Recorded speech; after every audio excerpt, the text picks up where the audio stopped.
So how many people here have ever watched a television commercial? And it's about 15 seconds long. So you go to the people that advertise and you say, why is your television commercial only 15 seconds long? And they say, well, people have a very short attention span. Their mind will drift away. And they say, we use the best video people, the best script writers, we use the best background producers, film crew, and we hope we can hold their attention for 15 seconds. And I said, well, why don't you do it for 30 seconds? You can tell them more stuff. And they go, no, you're not listening. After 15 seconds, their attention's finished. 30 seconds, they're going to leave and go to the refrigerator and get a beer. I said, well, why not 1 minute? If you had 1 minute, you could tell them more stuff. And they say, you're not listening. 1 minute, they are gone. I said, well, you know, in the United States, we have some commercials that last 2 minutes long. And they laugh and laugh and laugh, and they say, people, turn the channel, you'll never see them again. So have we all seen these 15-second commercials? All right. And at the end of 15 seconds, ka-ching, they make the sale. Because you know they make sales, or else they couldn't afford to run the commercials because they're expensive. So 15 seconds, ka-ching, they make the sale. But us, we're insurance agents, we're network marketers, we're small business people. No. We get to sit down face to face with people, and we get to talk to them for 45 minutes, holding their attention the whole time with our amateur techniques. And at the end of 45 minutes, we get our prospect to say, no. How many people here would like to change that? Now, we all heard face-to-face, it's really powerful. I don't think the television executives are worried at all. They are laughing at us. They're probably hurting their sides laughing because they say nobody can hold their attention that long. So if we don't do this, here's what happens. We do a 45-minute presentation, and at the end, the prospect says, I don't have any money. The TV commercials took all the money. You're too late. And this will happen to us every time. So how many people here would like to change that and be as good as the TV commercials? So we have to learn how to get our message, our whole presentation concentrated, because people have a very short attention span. So I'd like you to do a little experiment for me. How many people here are sitting next to somebody that will still talk to you? You're sitting next to somebody that will talk to you? All right, grab the hand of somebody next to you. I'd like them to be your partner. We'll do some experiments to see if we can be better. Are we ready? So grab the hand of somebody next to you, or behind you, or bunch up as three.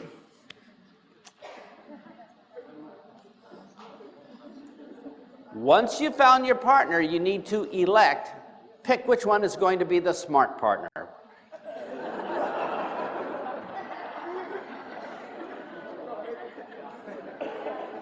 All right, by a show of hands, who got to be the smart partner? Smart partner, smart partner, smart partner, smart partner.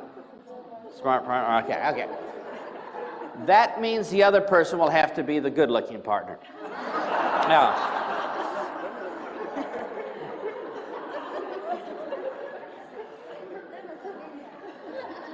we're going to do an experiment to see how good we are. Now, if you don't do well in this experiment, don't worry. We're just trying to see how good we are now, and then we're going to see how awesome we're going to be by 3 o'clock. How's that? So would you promise to give it your best chance? Don't just give up. Don't say, oh, this is impossible, but try your very best. Are we ready? The good-looking partner, you're going to be the prospect. And as the prospect, you're going to sit there looking into space, bored prospect. The smart partner, you're going to be the salesman. And you're going to have 15 whole seconds to tell your entire story. Everything from the hi, how are you, how is the weather, all the way through the presentation and blah, blah, blah, and all the way through and get the yes decision at the end. Are we clear on this? So how many people here are ready? All right, we're going to give you 15 seconds. Now, don't give up. Give it your best try, and then we'll see if we can do better in a little bit. So get on your marks, get set, 15 seconds, begin.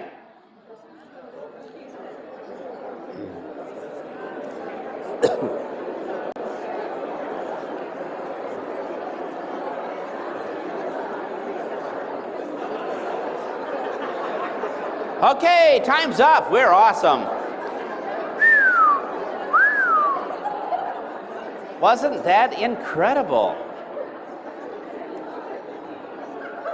Now, here's a couple questions.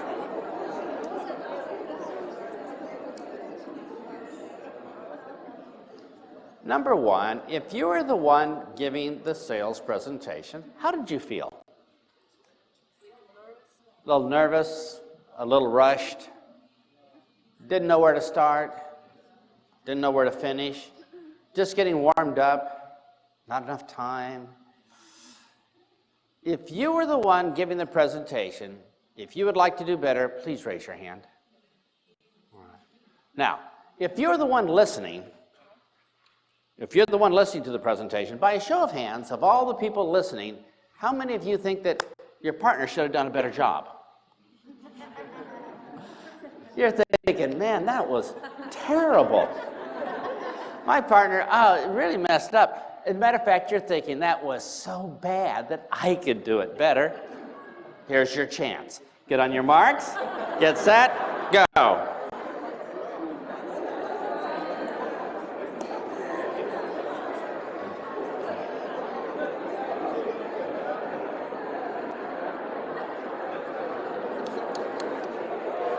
Okay, time's up.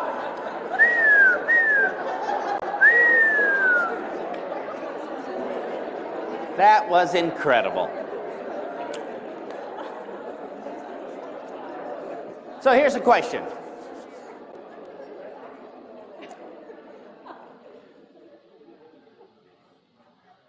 How many people here think that TV commercials don't have to worry about anything? We're not even in competition. But if today you could learn to be as good as the TV commercials, how many people here think today would be awesome? We're not learning that today. Today we're going to learn something else. We're going to learn how to be twice as good as the TV commercials. They won't even have a chance. We'll be face to face, and we'll be able to do it in even less than 15 seconds if we wanted to. How many people here think today is going to be awesome? So why is it we can't do this? Because there's a bunch of stuff we don't know. There's some secrets that we don't know. Now, wherever you're sitting right now, maybe you want to be over here. So let's say everything you want in your business is over here, the big car, the goals, the money, the free time, the big staff. But we're here, right? But over here is where we want to be. But we're here. But over there is a good place, right? But we're still here. So the question is, if all the good stuff's over there and we're still here, why are we still here? And the answer is, there's just a whole bunch of things that we don't know between us and where we want to be. Because if we knew them, we'd be there. So the purpose of education and learning in business is to start learning the things we don't know so we can be where we want to be. So I congratulate everybody on being here today, because the folks outside this room, the stuff they don't know is going to kill them. The universe has this rule. If you're going to be stupid, you're going to be punished. But it also has a pretty good rule. If you know what you're doing, you're going to be rewarded over and over and over again. So while you're sitting here today, just think, you made the choice to learn more of what you don't know so you can go further. Now here's a little problem. We don't know what we don't know.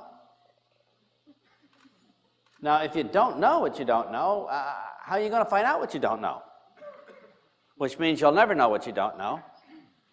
Which means, well, it's just a black hole. It just doesn't work very good. So that's why it's kind of fun when you have some people that know things that we don't know, and that's why we come to events like this. So what you'll learn today and take home, it'll look like a high-level ninja trick.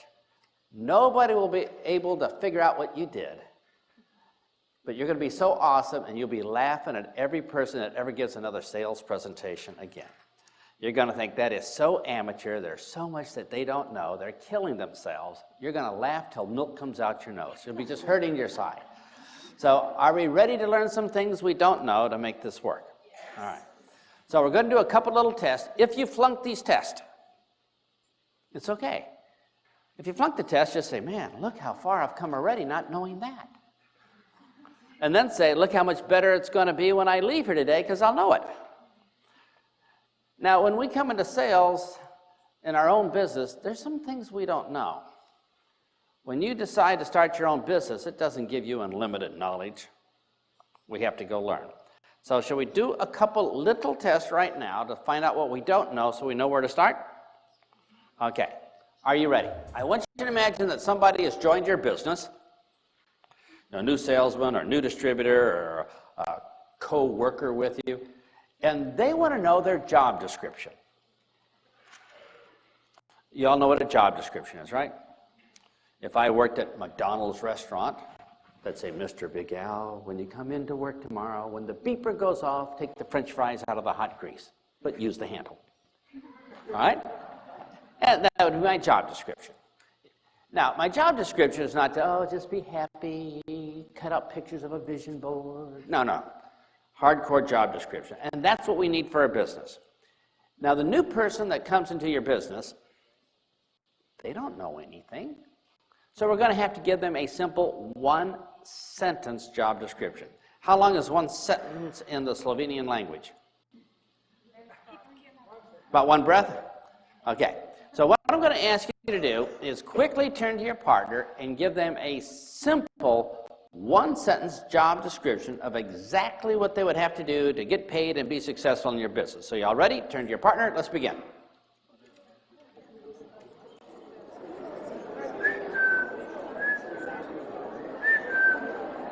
Hello. How long are your sentences in Slovenia? All right, let's do a survey. By a show of hands, how many people here got a good, clear, precise, exact, word-for-word sentence of exactly what you have to do to get paid? Oh, this ain't good. All right, so what you're telling me is we've joined a business, right? We have no idea what to do. Should I do this slower? We have a business.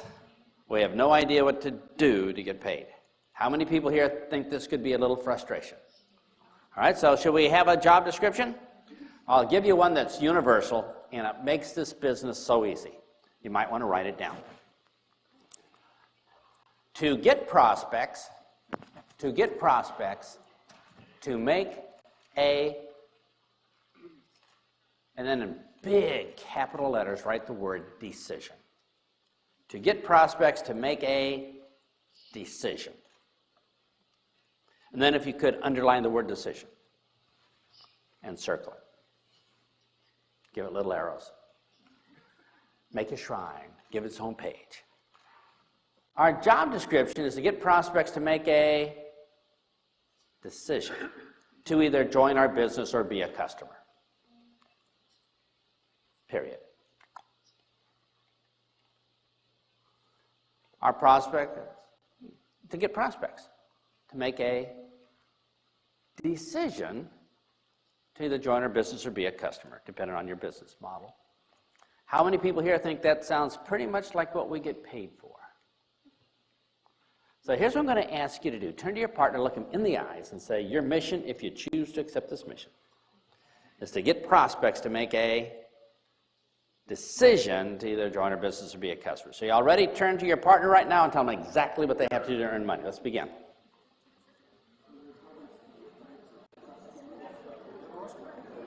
All right, was that easy?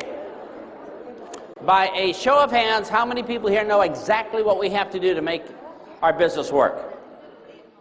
We got to get new prospects to make a decision. It's all about them making a yes or no decision, because if they say no, our business ain't looking very good. Now, that brings up the next interesting question. If you're sitting here right now, you're probably thinking, yeah, that's my business, getting people to make a decision. So you might be wondering, how do people make decisions? So if you are the good-looking partner, I'm going to ask you to turn to your smart partner, and you're going to say, hey, smart partner, thank you for telling me my job description is to get people to make a decision. So smart partner, please tell me exactly how humans make the final decision inside of their head. I know they don't make it inside their foot. But tell me how prospects make the final decision inside their head so I can do my job. So how do they make up their mind? What's the process? Is it like they roll some dice like in a casino inside their head? Or they wait for little voices to talk in their ear? Or lightning to strike them to make a decision? Is it some sort of hormonal thing or emotional thing? 15,000 reasons for, 14,000 reasons against? Is it to avoid pain, get pleasure, sponsor?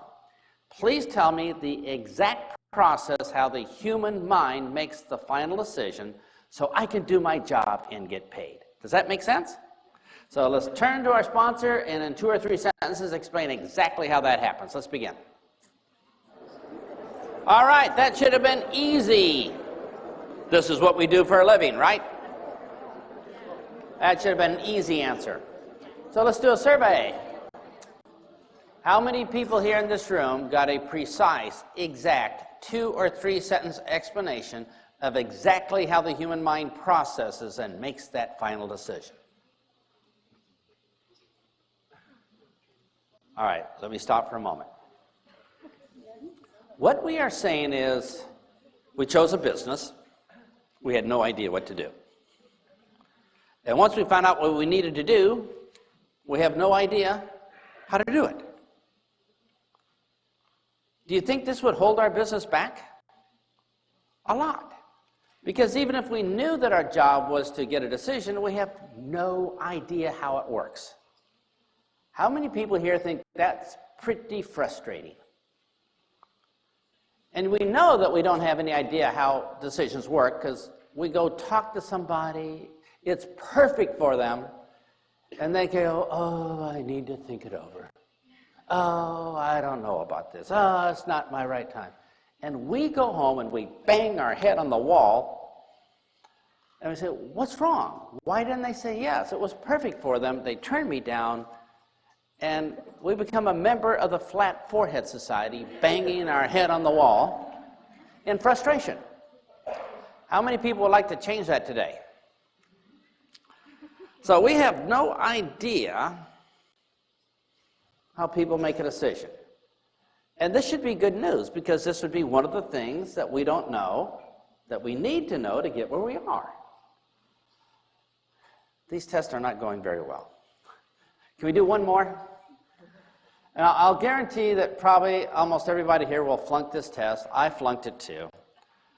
But if we're going to change, we're going to have to change how we think about things, aren't we?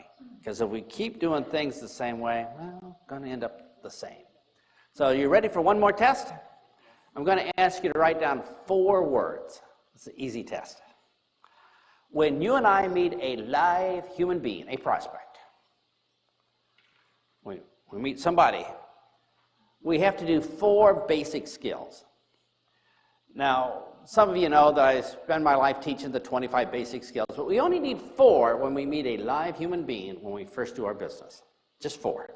And these 4 we have to be relatively good at, or else, well, driving a car. Are there some basic skills you'd have to be good at driving a car?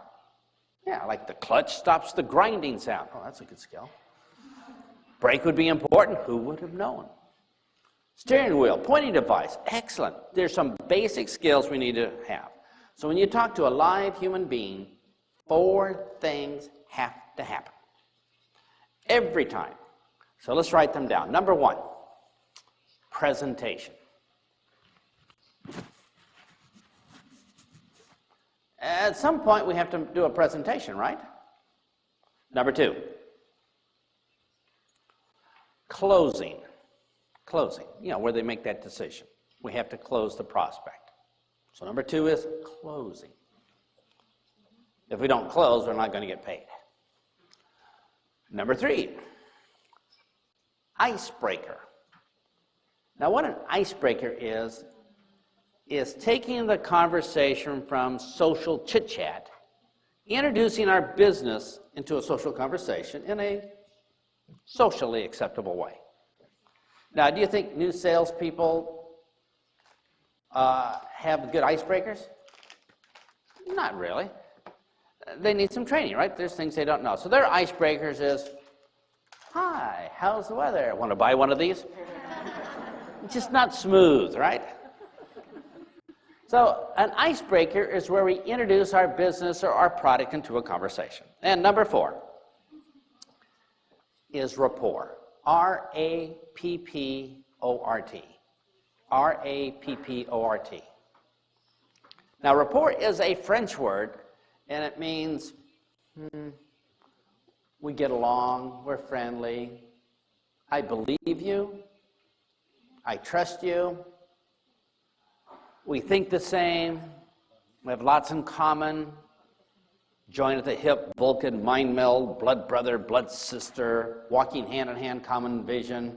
How many people here know what the word rapport means? What's the Slovenian word for rapport? What is it? Oh yeah, that was my second guess, yeah. All right, so everybody have rapport? All right, now, 4 things. Here is the test. How many people here have talked to a live human being for your business? You've done these 4 things. What I'm going to ask you to do is write them down in proper chronological order. Which one you do first, which one you do second, which one you do third, and which one you do fourth. So write them down in what order you think they should go in, or how you do them. Has everybody had a chance to write down the 4 words again in the order that you like to do them? All right. Question. How many people here have written them down already, the 4 words again? All right. Now, if you've written the 4 words down, let me point out that things have an order in life. You should do some things first. For instance, you probably should put on your pants before the underwear, right? Or after the underwear. Things have an order. So let's try this. Skydiving. Step 1, put on parachute. Step 2, get an airplane. Step 3, jump out of airplane. Step 4, pull the ripcord. If you get that out of order, you die. And if you get these 4 out of order, you die. So how many people here think the order we have these in is pretty important? So we want to make sure we get them in the proper order, because if we don't, it sabotages and hurts our business, and it's something that could kill us, and we don't even know what we don't know. So quickly, by a show of hands, how many people wrote them down in the correct order?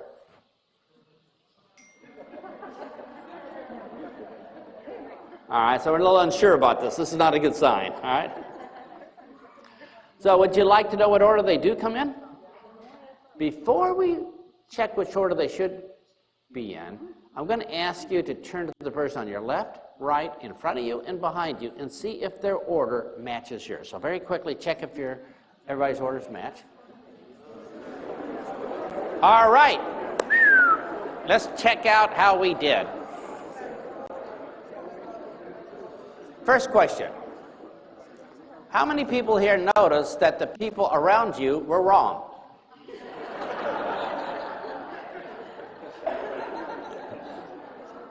Now, we're all in business. We're all doing the same thing, but different answers, that's not a good sign.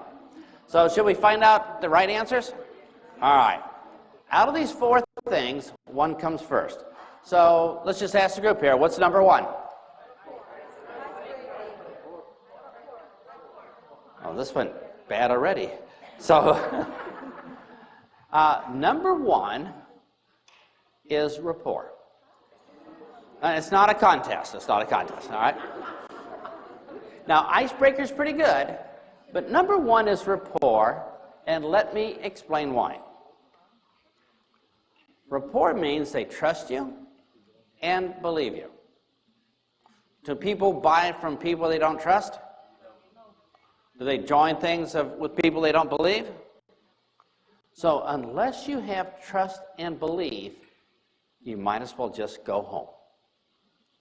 When you have rapport, you have a chance. If you don't have rapport, you are so dead. So number one is rapport, and I did not know this when I started my business. I gave great presentations to people who didn't trust me or believe me. And if you continue giving perfect presentations and offering perfect deals to people that don't trust you and believe you, you're always going to fail. So when I started several years ago, everybody I talked to told me no. Because I didn't know that the first step was to create the trust and rapport where they had an open mind and would believe and trust what we said. Now, how many people here have sat down with a prospect and you know halfway through the presentation, it's just not going to happen? The person has their arms folded, rolling their eyes, coming up with their objections, and we have no idea what went wrong. Well, what went wrong is we didn't have rapport. Bonded. And rapport is the most important of the four steps. Once they trust and believe you, you can mess everything else up and still have a chance. But if they don't trust you and believe you, you can do everything else perfect and die. So, are we all okay with why rapport is number one? All right, what's number two? Icebreaker. Yeah, at some point we have to let people know what's going on. We have to let them know about our business or our offer or our product or service. So number two is icebreaker. By the way, how many people here still have your list in the correct order? All right, excellent. What's number three? All right, now if it wasn't presentation, what would it be? Yeah, closing. So number three is closing. Number three is closing. Closing. Number three is closing. And number four would be presentation.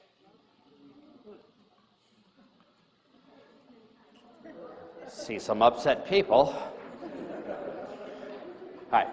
Number three is what? Closing. And number four is presentation. Now, before you get too upset, remember, unless we change what we do, it's going to be the same when we leave here today, right? But let me ask you this, even if you don't believe this, if you could close your prospect where they made a mental yes decision instantly, then when you give the presentation, there's no more salesmanship. It's just explaining the product or service they're buying or the business they're joining. There'd be no rejection, and you'd only give presentations to people that have already decided yes. Now, if that was possible, how many people here think that would be pretty cool? Now, wouldn't that be awesome? Now, the question is, how is that possible? Now, I'm looking at your faces, and it looks like everybody here is suffering from hemorrhoids. I got some mean looks here. And if you're skeptical, don't you think I was skeptical too when I first learned this? I says, how in the world, how is it possible people can make a yes or no decision before they've heard anything? Well, it is possible. And I'm going to show you today how you can create rapport, break the ice, let people know what you're doing, and close them for a yes decision in less than 15 seconds. And guess what? Isn't that what the commercials do? They don't have time for some stupid presentation. They close people and get the yes decision in 15 seconds. We can do that, but even better if we learn some things that we don't know. By the way, how many people here have already learned something you didn't know already today? So when you can close before, this is going to put you so far ahead of the competition and make your life so much easier. You're going to laugh at all the people that didn't come here today. And you know what we're going to do for the people that didn't come here today? We're going to close them. So I'll show you how to do these 3 steps. But before I do that, let me talk a little bit about closing, because if I don't, you're going to be skeptical. It's hurting your head. You don't believe me. It seems strange. So can we talk about how people make decisions first? Because earlier I said people make decisions, but how does it happen? And we didn't explain how it happened, did we? So how many people here, since you have chosen a career of getting people to make a decision, how many people here are desperate to find out how people make decisions? All right. So I'm going to spend a little bit of time here showing you how the human mind works and makes a decision. And when you see this, this should be the most fascinating thing ever in your business career, because that's what we do for a living.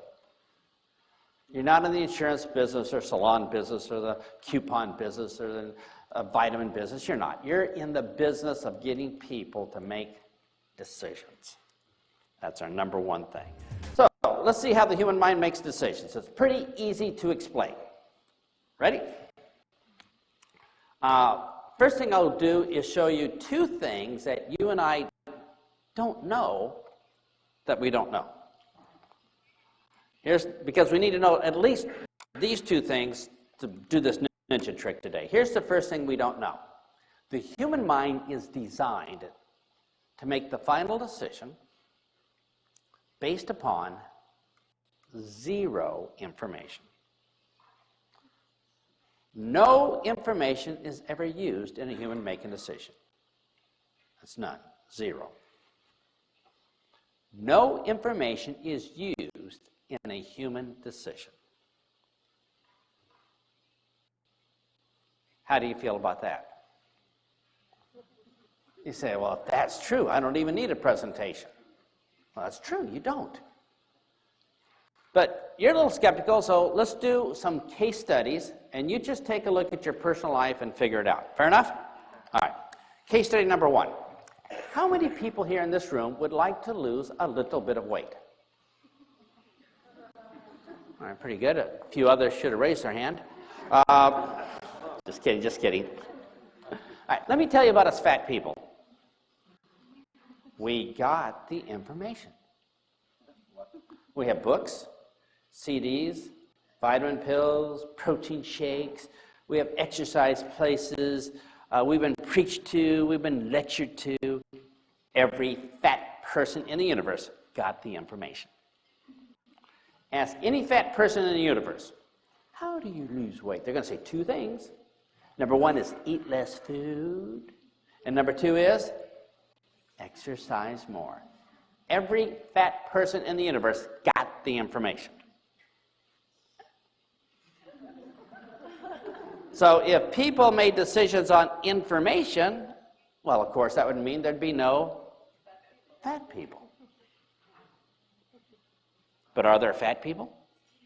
Yeah. Will you see fat people when you leave here today? Yeah, you can see us from hundreds of meters away. So every time you see a fat person, I would like you to say this inside of your head, not out loud. All right? But every time you see a fat person, just say to yourself, people don't make decisions on information. And if we do this long enough, we'll train our brain that people don't make decisions on information, because we see living proof every day when we see fat people. So could you do a little exercise? Turn to your partner now, pretend they are fat. Some don't have to pretend. But pretend they're fat and say, people don't make decisions on information. Let's begin. Okay. By a show of hands, how many people now believe no information is needed? Tough group. All right, case study number 2. I will do case studies till we all agree. No use of us going on with having our head in the sand, believing in the Easter Bunny, some imaginary thing, fantasy world. All right, let's try this. How many people here have a presentation? Now, your presentation has information. Maybe it's PowerPoint, or brochures, or testimonials, or research reports, tons of information. All of your prospects see the same information. So let me ask you, if all of your prospects see the same information, if prospects made decisions on information and they all saw the same information, that would mean that either 100% of your prospects would join or 0% of your prospects would join because they all saw the same information. But that's not true, is it? They all see the same information, yet some buy, some don't. So wouldn't it occur to us as adults that maybe people are making their final decision on something other than information?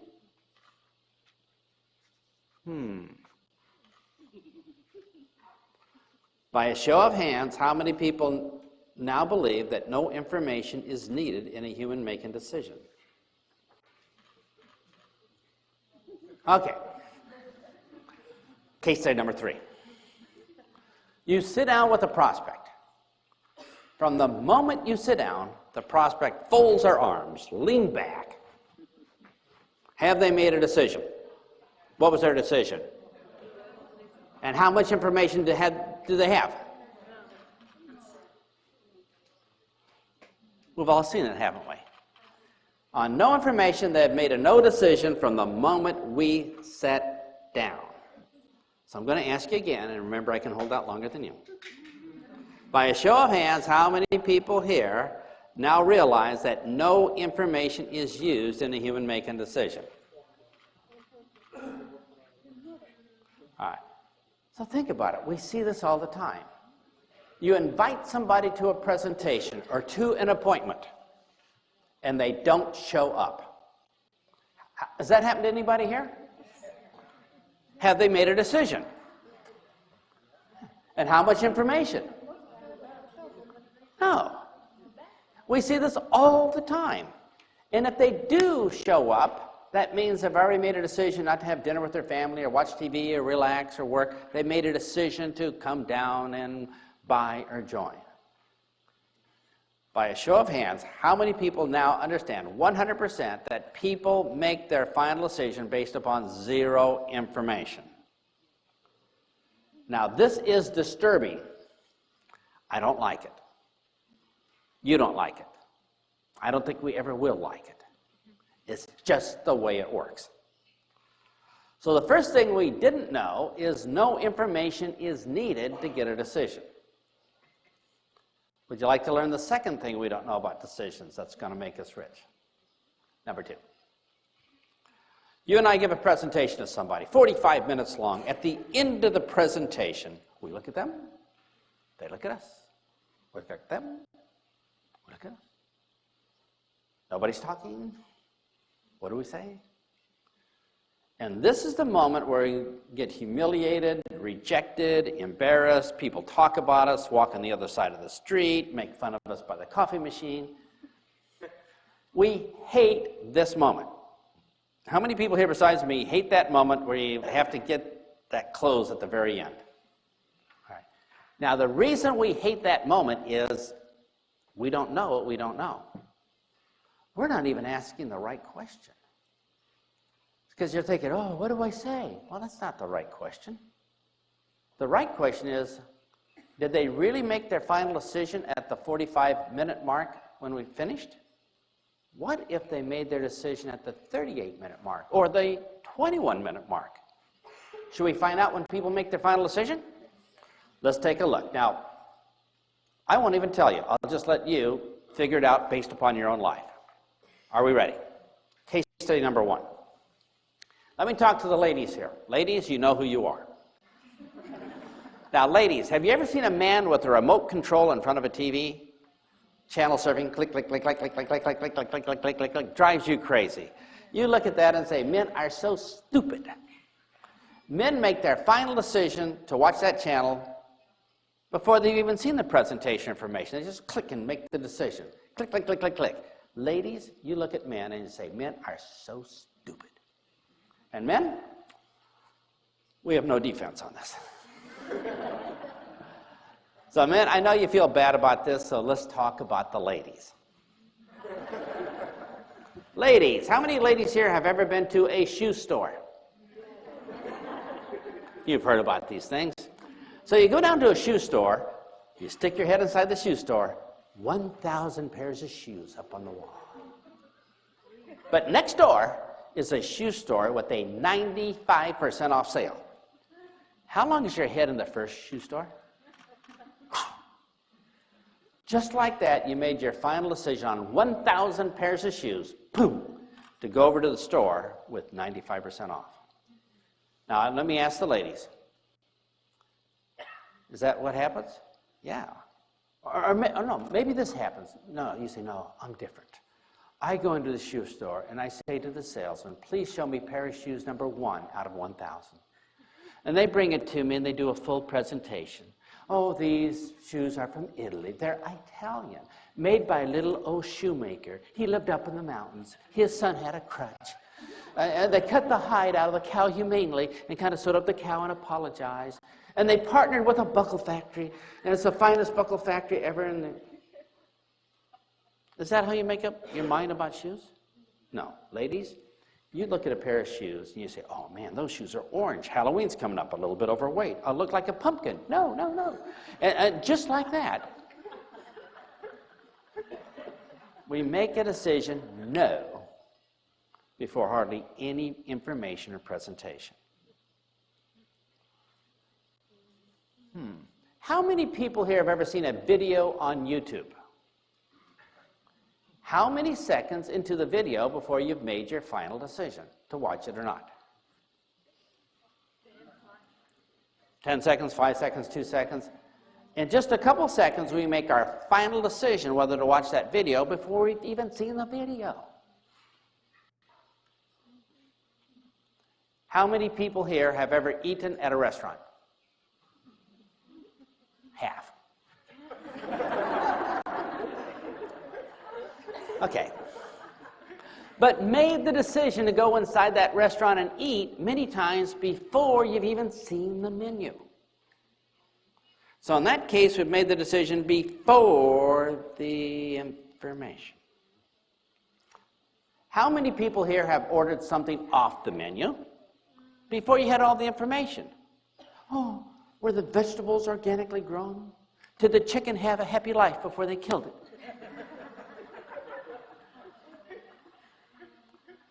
We made our final decision before the information and presentation. Now, I could go on all day, but just let me ask you a question. As a thinking adult, carefully looking at real life, if I were to ask you, when do people make their final decision? After the information and presentation or before? What would you say? I'll do this again.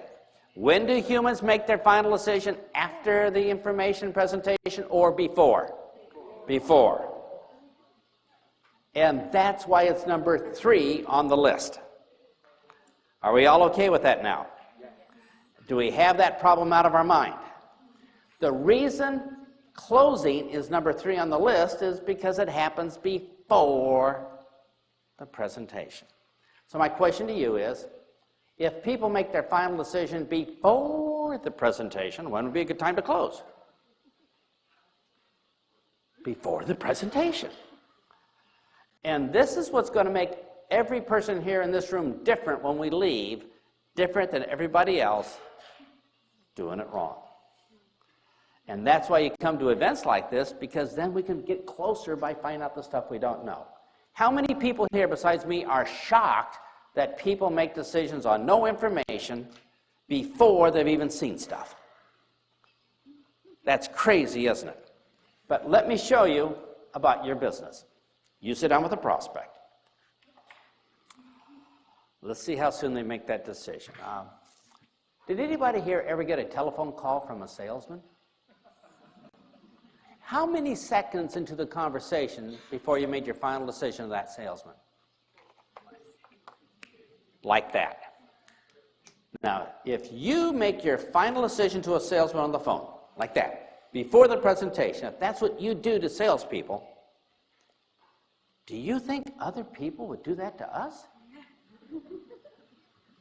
What percentage of the time? A little over 100%, yeah. People make their final yes or no decision to us almost instantly. It's not fair. It's not how we wish it would be. It's just the way it is. I don't like it. You don't like it. But once we know it, we can earn a lot more money in a hurry. And remember this morning we talked about earning money in a hurry? This is how you do it. So some of you are still looking at me like, really? It took me 6 months to get over this. So I know you're having problems. I'll give you one or two more examples to remember. First of all, ladies, again, you know who you are, right? Let me ask the ladies here. Ladies, have you ever sometime in your lifetime met a young man, made up your mind about that young man, where that young man might fit in your life, and made that final decision about that young man within the first 30 seconds of meeting that young man? Now, men, is that fair? No, they haven't heard our presentation yet. But it's what happens in real life. So, ladies, if you're sitting next to a man right now, turn to the man and look him in the eye and say, that's how it works.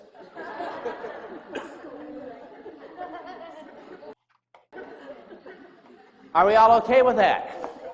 Now, I don't have a lot of time here today, so let me give you something to always remember this by, because this is very important for our business. This is one thing that you can always remember. How many people here in this room made the decision to go into a relationship or get married before you had all the information?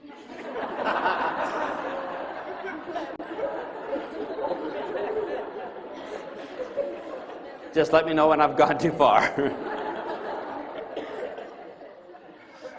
Are we all on the same page? Do we know something that people outside don't know? And we're going to be awesome. Now, I've told you when they make a decision on no information, but I didn't tell you how they make a decision. Let me tell you how we make decisions. You're not going to like this. I will tell you up front, you just will not like it. But how many people are okay with not liking it if it's going to make you millions? All right? So when you see how people make the decision, you've got to be saying, no, this is terrible. But it's true. Here's how the human mind makes decisions, very quickly. They make them inside their mind, right? The mind has two parts. Part number one is the conscious mind. We are using the conscious mind right now to think, figure things out, listen, learn. We're all using our conscious mind right now, correct? Now, your conscious mind is brilliant. It's smart. It can send people to the moon and bring them back and do algebra. But how many thoughts can your conscious mind have at one time? One. Are we all on this? You can't have two thoughts simultaneously. You can only have one thought. But you can focus that thought. You can control that thought. We can have one thought at a time. But we can control it. We can think. It's brilliant. Are we all clear on that? Now, if the conscious part of your mind can have one thought at a time, what part of your mind would have to do everything else in your life? Yeah, the unconscious or subconscious mind. So as you're sitting here today, everything you're doing, everything is being done by your subconscious mind except your current conscious thought. Now, the subconscious mind is easy to understand. Let me give you a simplified version. Your subconscious mind is nothing more than a collection of automatic programs. If this happens, do this. Just shortcuts. So you don't have to think about stuff. Because if you had to think about everything, there's just not enough time. So let me show you some programs that you have. How many people here can remember when you're 1 year old learning to walk? Not really. But here's what happened. You took a step with your right foot, and then you said, there's only one other foot left. Let me try the left. And over time, your subconscious mind notices and says, you know what? It's always left foot, right, left foot, right. And it formed a program. Now when you walk down the street, it's always left, right, left, right, left, right. Your subconscious mind always gets it right. You never see people walking down the street, left foot, drag the right, left foot, left foot. No, they always get it right. It's a program. When you walk, how many decisions have to be made? Well, left foot, then the right foot. Oh, how much nerve energy to each muscle? When to bend the knee, at what angle? When to shift the weight from left to the right? How to roll on the ball of the foot? When to turn the ankle? How to keep your balance? All of these decisions are made automatically by pre-existing programs in your subconscious mind. You don't have to think about it, do you? How many people here can walk without having to think about it? Yeah. So our mind is made up of millions of these pre-existing programs. If this happens, do this. If it's too hot, start sweating. You don't have to think, how do I squeeze water out of that pore? Which muscles do I contract? No, it's automatic. Too cold? Shivering. Automatic program. You walk down the street, somebody smiles at you. Your subconscious mind says to your conscious mind, oh, don't worry about it, we have a program for that. If somebody smiles at us, we automatically smile back. Now, it would be inconvenient if your conscious mind had to make that decision. Conscious mind, oh, they moved 13 muscles on this side of their mouth, 13 muscles on this side. What could it mean? How do I respond? Oh. You're shopping for clothes. A sales clerk sneaks up behind you and says, can I help you? We automatically say, oh no, I'm just... Later on, our conscious mind says, oh, but I needed help. Why did I say that? But it's a program. How many people drove here today? Were you thinking about something when you're driving? Yeah. So who drove your car? You drove on automatic programs, right? Cross the center line, death is inconvenient, too far on the right, pick up a nail. We have programs for everything. Get on an elevator, a stranger on the elevator. Subconscious mind says, relax, I have a program called the elevator program. If there is a stranger on the elevator, stand as far away as possible, but facing them to be polite. It's called the elevator program. In the last 1 second, your subconscious mind made 100,000 decisions just to keep you alive. Pump blood over here, blink this eye, move this muscle, create 30,000 new digestive enzymes, killer T cells, 100,000 decisions just to keep you alive. How much input did you have on any of those decisions? None.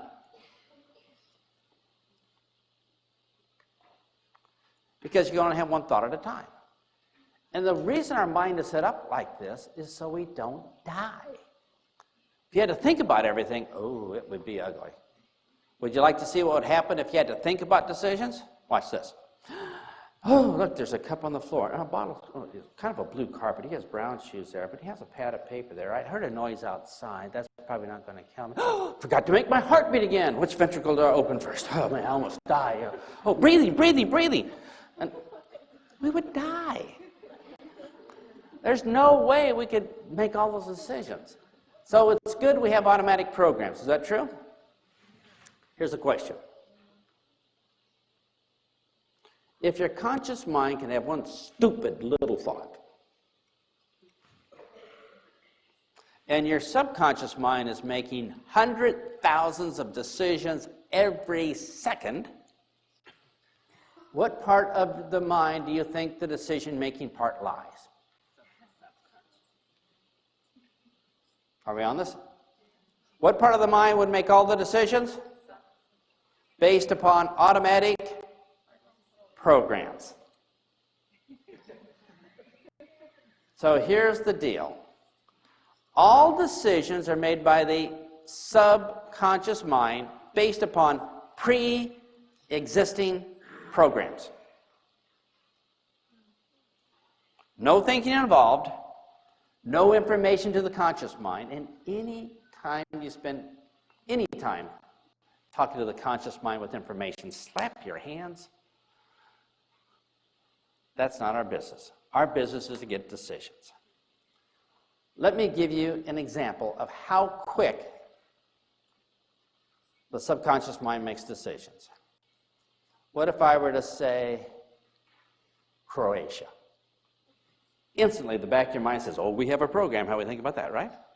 Or what if I say your favorite brand of beer? Instantly a program. Chocolate? Instantly a program. Or what if I say, trust me, I'm an American? Instantly a program. Says, here's the decision we're going to make. No information needed. How many people here are getting the idea that people don't control their decisions? It's all based upon pre-existing programs. If you've been married 7 times and each one ended badly, if I say the word marriage, do you think a program might say something to you? Absolutely. So when we choose words, when we talk to prospects, all we're doing is getting automatic decisions based upon programs in their mind. Bottom line, all decisions are made by the subconscious mind, and we cannot control our subconscious mind. You and I cannot control our subconscious mind, but we can mess with others. And that's exactly what we're going to do. We're going to learn how to talk to their subconscious mind and say, lower all of your salesman alarm, the too good to be true filter, the skepticism, the what the catch, or be careful, or you're going to take my money. We're going to talk to those programs and move them away. We're going to break the ice and tell them what we have to offer, because now they have an open mind. And we're going to close them by talking to an automatic program in their mind, and in less than 15 seconds, we are done. Ka-ching. How many people here think this is going to be utterly awesome? All right. Now, I understand that a lot of you have a book written by a world-famous author, me. But in that book, you're going to learn about 13 little micro phrases that you can say that gets automatic decisions instantly.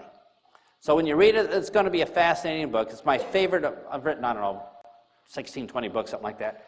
I've written a lot of books. It's my favorite of all the books ever because you say these words and it's automatic. Ka-ching, ka-ching, ka-ching, ka-ching, ka-ching. How many people here think it's going to be a fun read when you get home?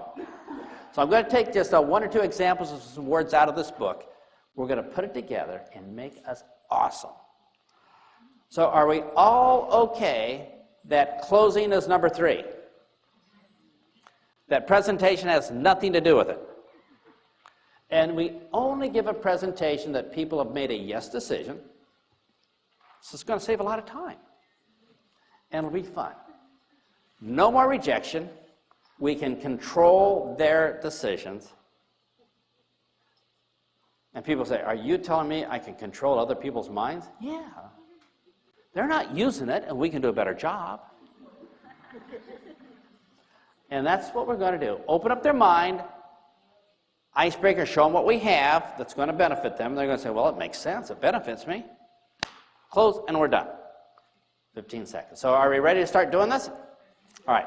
There's 3 steps that we have to learn. Forget the presentation. It doesn't matter what you do there. That is the least important thing of anything. The first 3 is everything.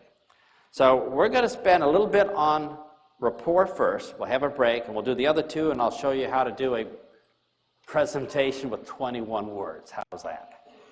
Will that be cool? All right. So the first step is rapport. By the way, how many people now understand how the human mind works? You may not like it. It's just the way it is. So, rapport. We sit down with the prospect. How long does it take you to make up your mind if you want to trust somebody or believe them? How long does it take you? A couple seconds, right? In a couple seconds, you make the final decision if you want to trust them or not. How quick? A couple seconds. Now, how many people here have heard the FORM formula? Talk about their F is for family, talk about their family for a long time, and then talk about the work, and, and kind of build that rapport. We thought that was true in 1960, but they've proven that the human mind makes final decisions in less than a second. And it doesn't even tell our conscious mind until 5 or 6 seconds later. So we have to learn how to take control of that decision instantly. Would you believe that people make up their mind to trust you really, really quick? Watch this. You and I go outside, talk to 100 people. We ask 100 people, hey, how do you decide to trust somebody or believe them? And they go, well, I don't know. No, really. You trust some people, you don't trust others. How do you decide to trust them or believe them? I don't know. No. How do you make up your mind to trust somebody? Well, I have a feeling. Oh, good. How do you get that feeling? I don't know. I want you to think about this. 100 people outside this room have no idea how they make a decision to be in rapport, to trust somebody or not. They have no idea. We will. Should I do this slower? Every person we talk to has no idea how they trust somebody. We will. Now, let me tell you what doesn't work. This is used by amateurs, forget it. If you're honest, high integrity, sincere, have people's best interests at heart, don't write these down, they don't work. If you're doing those things to build rapport, forget it. It doesn't work. Now, I'm not saying to be dishonest, but what I'm saying is, if you say, I'm just honest and sincere and want to help people, that doesn't matter. And you know this to be true. How many people here have been honest with people? Half, okay.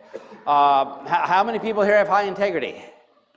How many people here are sincere?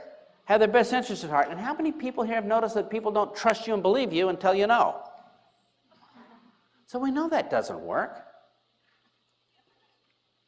You're looking at me like, really? All right, let's try this then.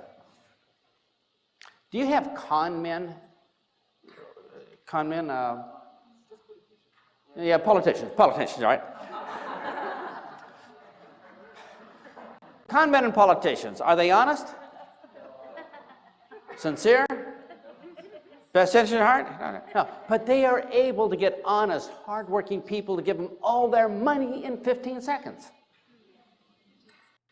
So wouldn't it occur to us that maybe they have specific skills they have learned to get people to trust them and believe them instantly? And we can learn these skills. And we can use these skills for good or evil. What are we going to use them for? Yeah, a little of both. Yes. All right. Let's go to work. How do people make decisions? Pre-existing programs in their mind. So let me show you one program they use to start with. This is the primary program. The first program people use to trust you is they say, are you more like me or not like me? Are you more like me or not like me? I trust and believe people who are like me and think like me and see the world the same way I do. I don't trust people who don't see the way I do. I don't trust people who think differently. So the first thing they're checking is, are you more like them than not like them?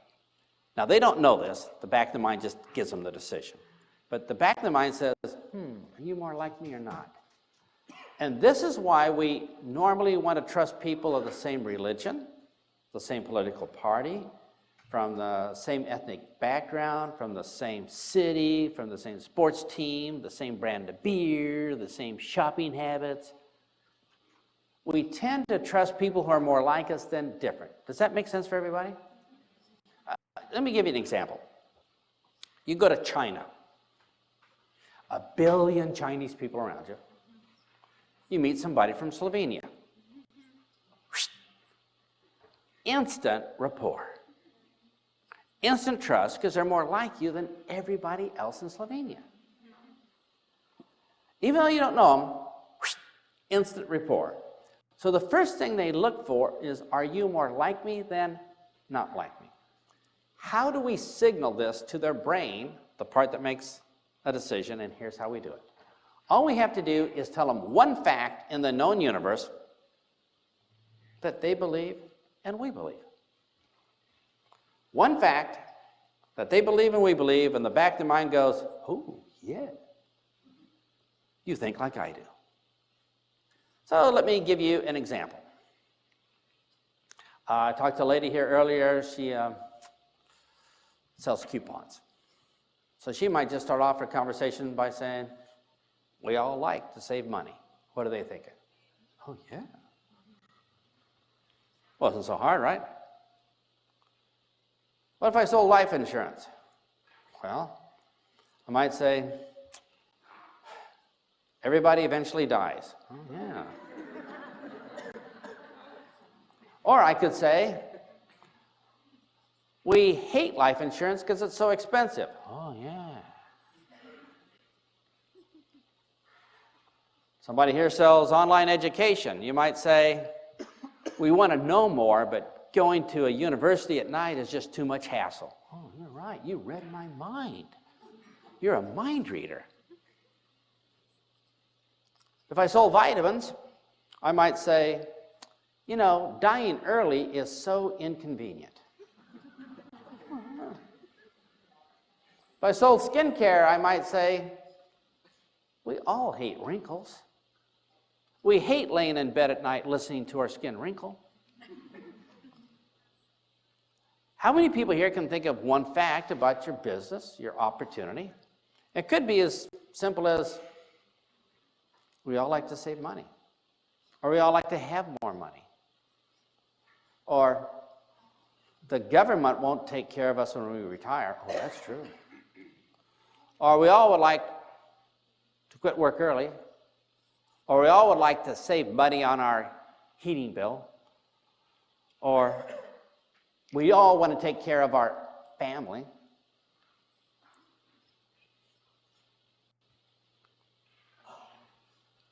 How many people here can think of one fact in the known universe that you could agree upon and they could agree upon?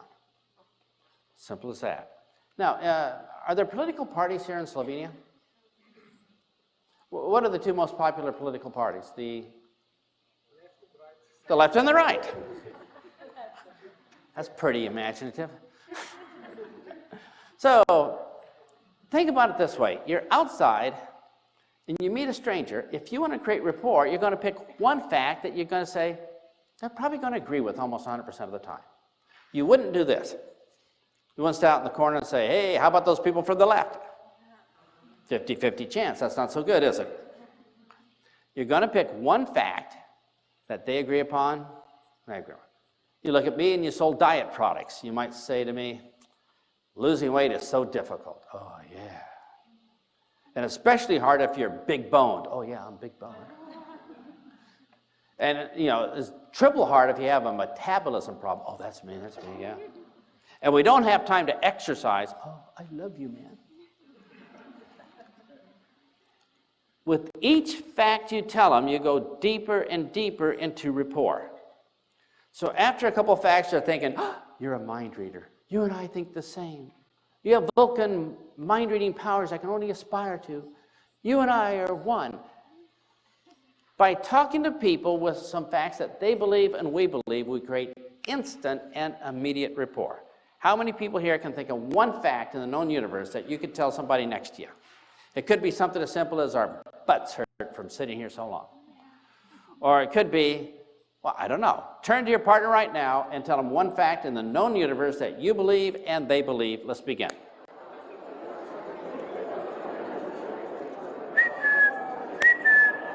Was that easy?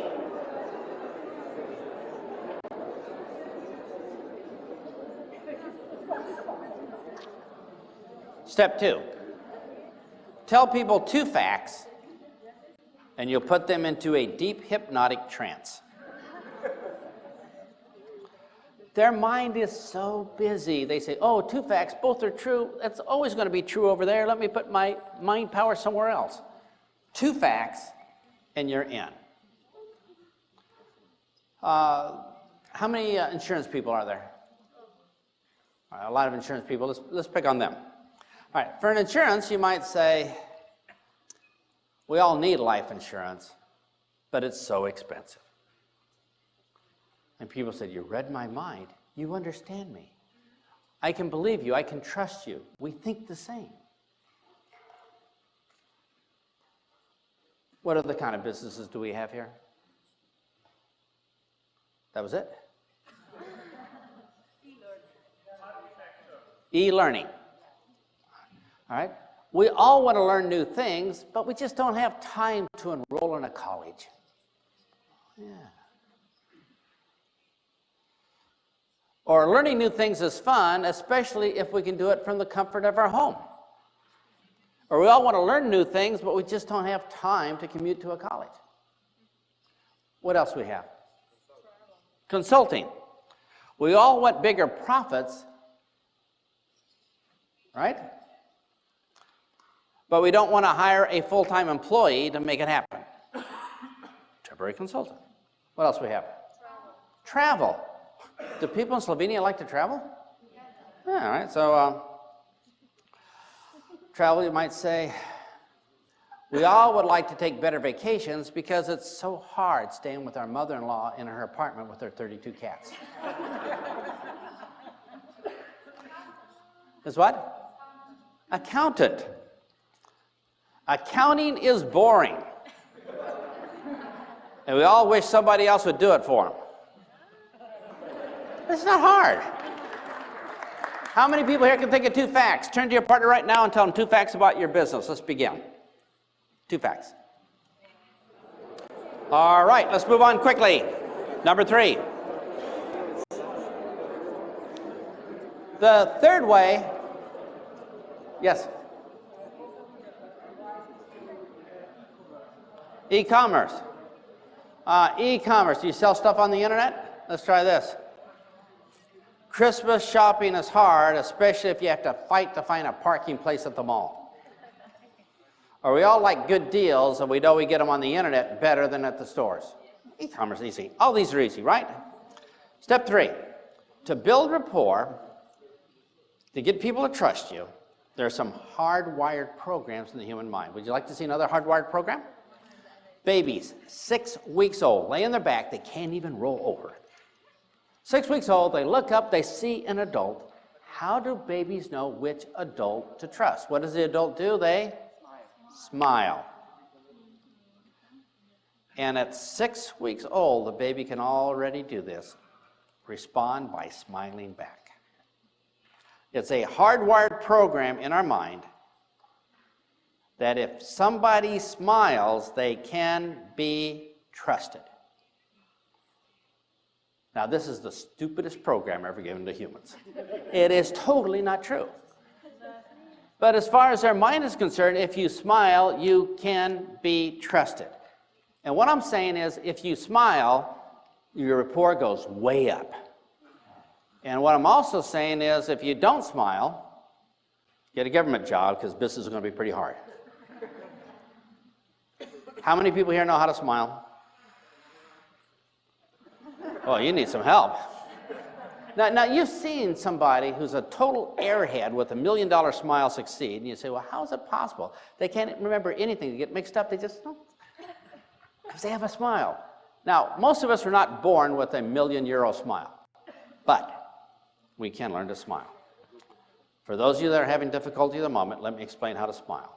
13 muscles on this side, 13 muscles on this side, show a little bit of teeth, and pretend to be sincere. Let's see a smile. All right. I cannot tell you the programs that are activated. We don't have much time here before the break. I just want you to feel and understand that when you smile, there's a certain feeling what happens. They don't know this, but it's activating programs in the mind that says, trust this person, be in rapport, have an open mind to at least listen fairly to what they have to say. So y'all ready? Let's do this experiment. I'm going to ask everybody here to make the biggest, broadest, widest smile you possibly can, like a Cheshire cat. Really big. Make it hurt. Just totally stupid, really big. And turn to your partner and look him in the face.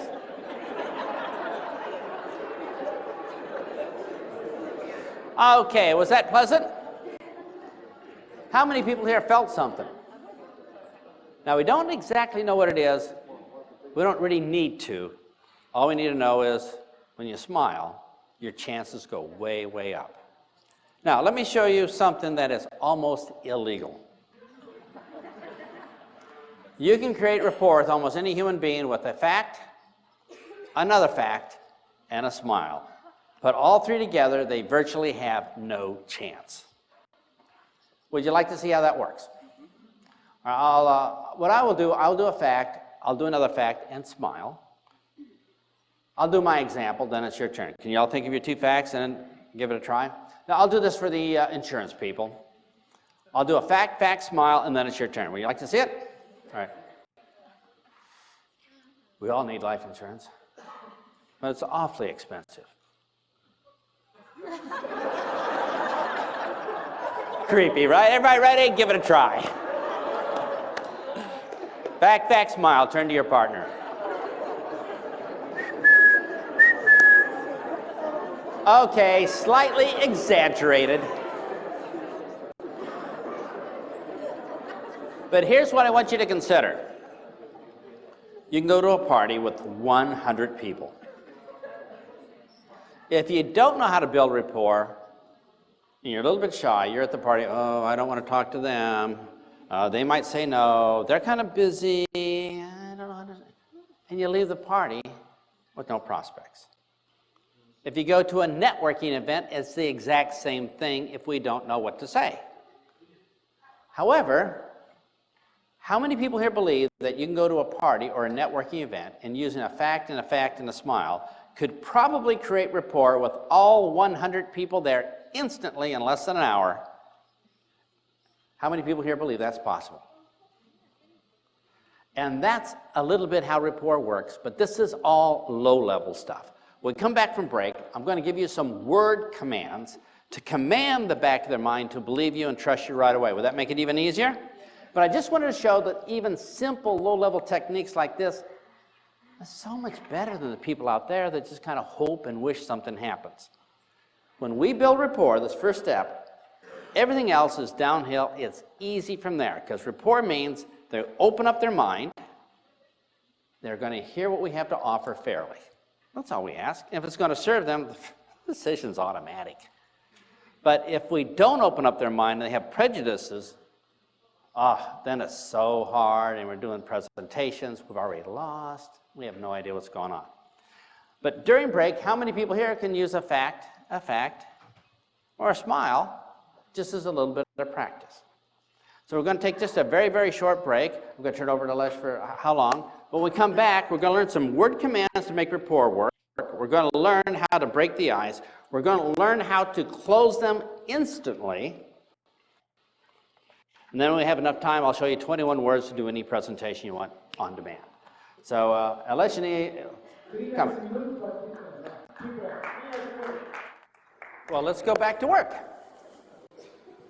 Rapport, step number one. We can command that with little words. In the book that you have, you'll see a couple of these phrases, so I'll just use them because they'll be more familiar. If you were to say, well, you know how, the back of their mind has a program that says this. Well, if I know how, then it must be true because what I know is true. The back of the mind is stupid. All you say is, well, you know how, and they will want to believe whatever you say next. No questions asked. In America, we're not as positive as you are. We're a little bit negative. So at work by the coffee machine, you will hear people say these words when they want people to agree with their point of view. They will say things like, well, you know how bad the traffic is coming in? And, well, you know how this coffee really stinks? And, well, you know how they don't pay us enough? And, well, you know how we don't have enough time on weekends? And, well, you know how the kids don't listen nowadays? And, well, you know how the politicians are taking all the money? And, well, people go. And what's amazing, if you say, well, you know how, people will want to believe whatever you say next, no questions asked, as long as it's reasonable. I like saying, well, you know how, because there's no rejection. People just seem to agree. I want you to notice that when you say, well, you know how, you feel good on the inside. Very good on the inside. And you don't feel like you're a salesman. You're just having a conversation. Could you all do this little experiment? What's the translation for well, you know how in Slovenian? Everybody have one? Okay. I'm going to ask you to turn to your partner. You're going to look him in the eye, but only say this, well, you know how, nothing else, just well, you know how, and I want you to feel inside how good that feels. Are you all ready? Turn to your partner and try it, well, you know how.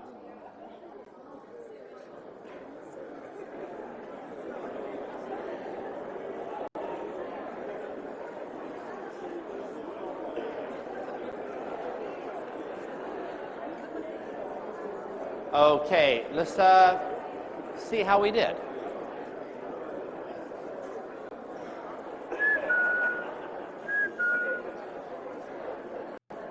Was that easy to say? Number one, how many people here found that to be, normal conversation? Number two, it wasn't offensive. Nobody would ever get mad. But number three, how many people here noticed when you said, well, you know how to your partner, that your partner began nodding yes uncontrollably? There is an automatic program in the back of the mind that says, if anybody ever says, well, you know how, start nodding yes.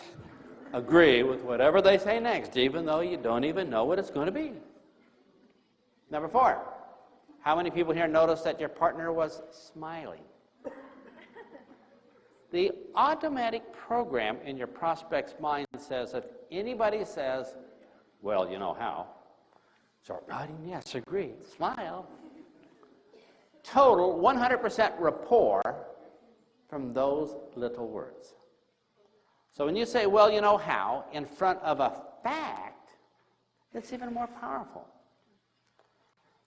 Talk to the man that sells kitchens. So if a kitchen salesman was talking to a housewife, he might say, well, you know how we spend a lot of time in the kitchen? And well, you know how it would be great if our kitchen was our own little paradise?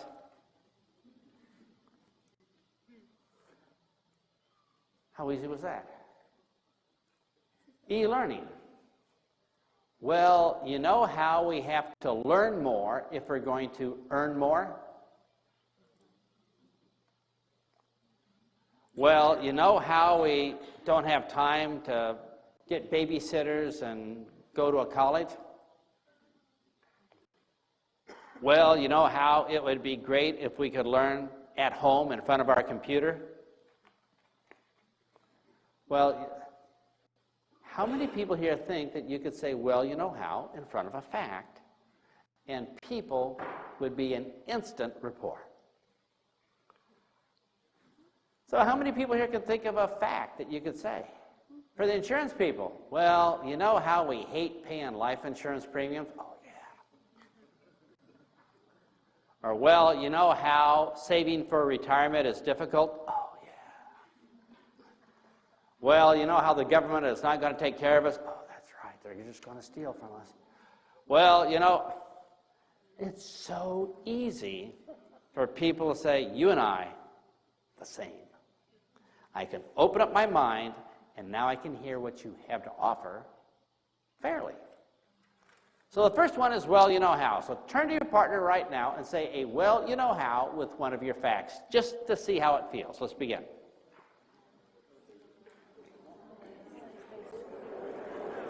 Okay. Should we do one more word command? Let's go for it. The next word command that you can use so people will want to be in rapport with you is one that has made me a fortune. Now, I'm not very outgoing. I'm a bit shy. How many shy people do we have here today? Great. Usually they don't raise their hands. Oh, just kidding. But let me tell you about us shy people. It's hard for us to talk to people. And I bet everybody in here had this happen last week. You saw somebody you wanted to talk to, but you didn't. We didn't know what to say. We didn't know how to start the conversation. We're afraid of getting rejected. Does that happen to anybody here? And if we're in the business of getting decisions and we don't even talk to them, that's not good. So would you like to learn 4 words that you could say, 4 words in English, 4 words that you could say to be an instant rapport? Strangers will like you immediately. They will open up their heart and tell you anything you want. They just want to hug you. They feel obligated to help you any way possible as long as it's reasonable. I am just curious how many people here would like to know those words. And the words are, I am just curious. I am just curious. If you say, I am just curious, something happens in the back of their mind that says, tell you anything you want. Oh, I need to help you. That's so easy. Now, before I knew these words, I was a very shy person with no prospects. After I learned these words, I am just curious, I was still a shy person, but I had lots of prospects. So it won't fix being shy, but it will give you a chance to talk to people that will want to be in rapport with you. I'll give you some examples. I'm just curious. Do you find it hard to plan for retirement? I'm just curious. Is it hard to save money? I'm just curious. Do you find that we're way too busy to exercise? I'm just curious. Do you like saving money? I'm just curious. Do you ever get your nails done? I'm just curious. Would you like to feel younger? I'm just curious. Could you use an extra paycheck every month? I am just curious. Would you like to learn new skills to earn more money? I am just curious. Would you like to save money on your advertising? Instant conversation. Are y'all ready? I'm going to ask you to turn to your partner and say, I am just curious, and just something about your business to start the conversation. Are we ready? Turn to your partner. Let's begin. Let's move on.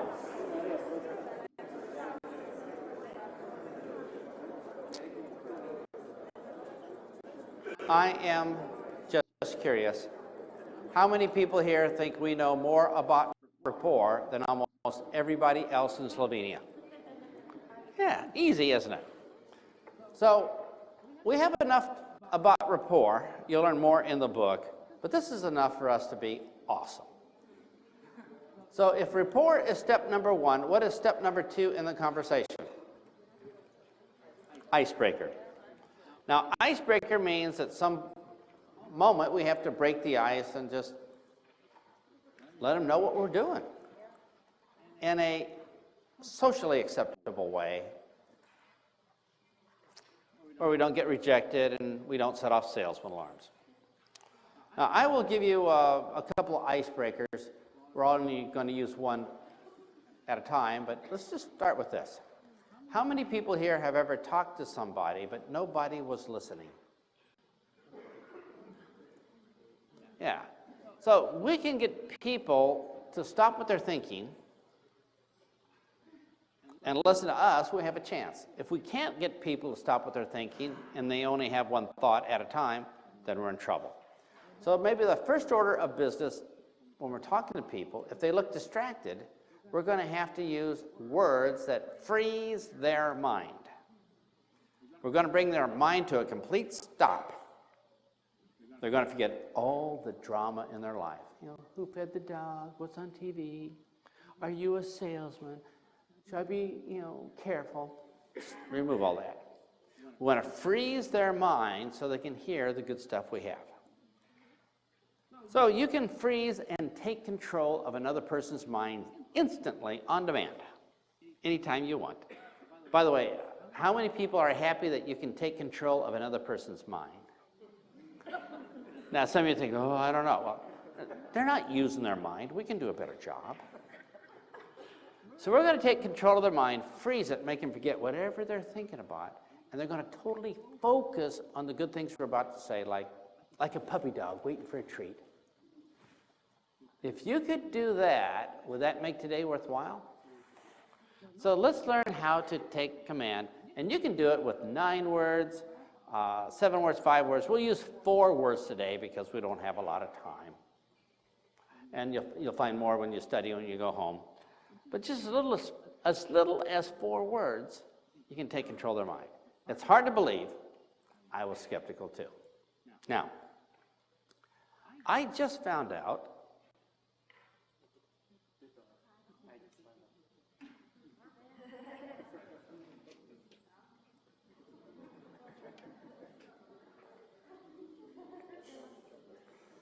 So what happens when somebody says, I just found out? The back of the mind says, oh, wait. Your survival program takes over. Oh, this could be important for our survival. Your curiosity program in your mind takes over. Oh, what'd you find out? I cannot go on in life until I know what you found out. Please tell me what you found out. A simple saying like, I just found out, and you have their attention. And now you can say good things. Now, my philosophy is I will never give a presentation or tell anybody about my business unless they beg me for a presentation first, because I'm shy. How many people here would like it if people just spent all week long begging you for a presentation instead of you trying to get appointments? Yeah, and you can do that with a little formula. I'll give you the formula so people will beg. All you have to do is say, I just found out. You already have those words. And then you can insert anything good about your business or product.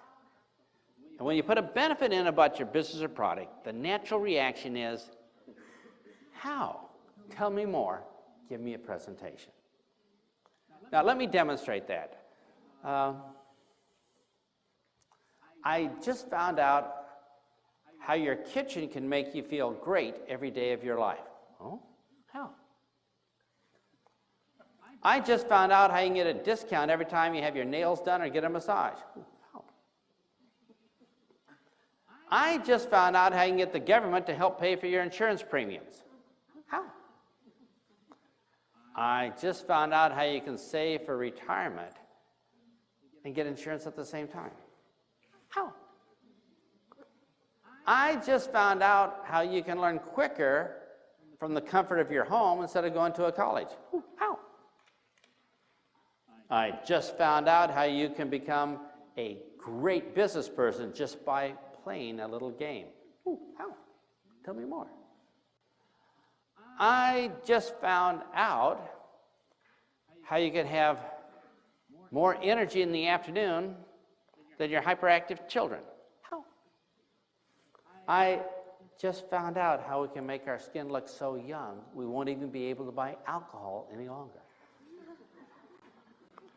I just found out how you can fire the boss and start your own business. How?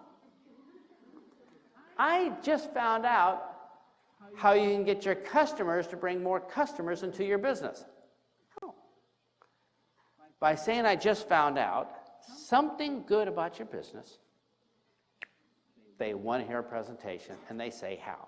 How many people here think you could do that?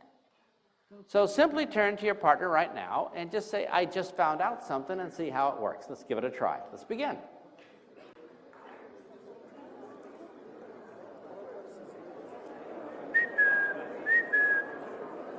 Do you all have one we could say?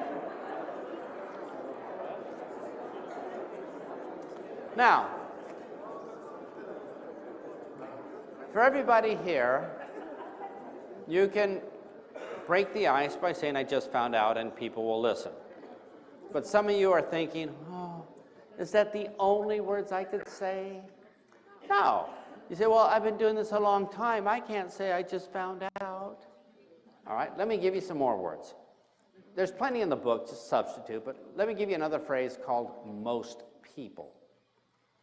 When you say most people, there's an automatic program in the back of your prospect's mind that says this: most people. Am I part of most people? Am I part of less people? Not many people are part of less people. I want to be part of most people. Most people survive. It's safe being with most people. I'm a most people type person. That's me. And most people want to be part of most people. That's why we eat at a restaurant that's busy and not one that's empty. We want other people to go first to be safe, and so we can go as a group. If you're going through a dark forest late at night, do you want to go through alone or with a group of other people? We like most people. It's a program. So let's do the travel people. You might say, well, I just found out how you can have a 5-star holiday for the price of a cheap hotel in Slovenia. Ooh, yeah, tell me more. But you might say, well, I've been doing this for 38 years. I probably maybe I can't use I just found out. Well, then in that case, use most people. You would say, most people would like to have a 5-star holiday for the price of a cheap hotel in Slovenia. So most people could be used to break the ice also, correct? What I'm saying is there's lots of these words that you will learn. You can substitute. So don't get all excited, well, this one wouldn't work for me. Just pick a different phrase. The point is we need to break the ice. Are we all okay with breaking the ice? As a matter of fact, we've got 2 of them done already. Rapport, icebreaker. What's the next one? Closing. And closing is the last one we have to do, isn't it? Because our job is to get decisions. So to close, are we ready? How quick did people make up their mind? Straight away. Just like that. So the words we choose better be good. Now, I don't speak Slovenian fluently, or at all. But in America, just changing words a little bit can mean a lot. Mean a lot. So how you say things, you have to be a little bit careful. In America, if I went to 100 people and I would say, would you be interested in? 100 people in America would say, ooh, you're a salesman, be careful. Step back, sound the alarm, guard your purse, guard your wallet, it's over. But if I were to use the words, would it be okay if, there's a program in the human mind in English that says, if somebody says, would it be okay if, they ask so politely, of course, yes, as long as it's reasonable, yes, yes, yes. And they make a decision, yes, before they've even heard the rest of the sentence. So when you say, would it be okay if, the natural tendency is for people to say, yes, yes, yes, yes. And I use would it be okay if all the time because my children use it against me. My daughter, my son, they say, would it be okay if we did our homework on Sunday instead? Would it be okay if we stayed at Susie's tomorrow night? Would it be okay if we bought a Nintendo 13 because I heard they're educational? Children are small people, powerless. Get everything they want because they know the words to say. Now, I say, would it be okay if a lot. Every time there's a long line at the pizza buffet, I run to the front of the line and I say, would it be okay if I just slip in here? About 97% of the people go, oh, okay. It's a program. Now, 3% are going to say, oh, I don't know about that. And I would say, well, I just found out I'm in a hurry. Oh. I mean, most people would let me in. Oh, yeah. Oh, I'm just curious. Aren't people from Slovenia polite? Oh, yeah, come in. And, well, you know how if you carried some pizza for me, I wouldn't have to make extra trips? Oh, yeah, I'll carry some. When you start using the words, it's easy.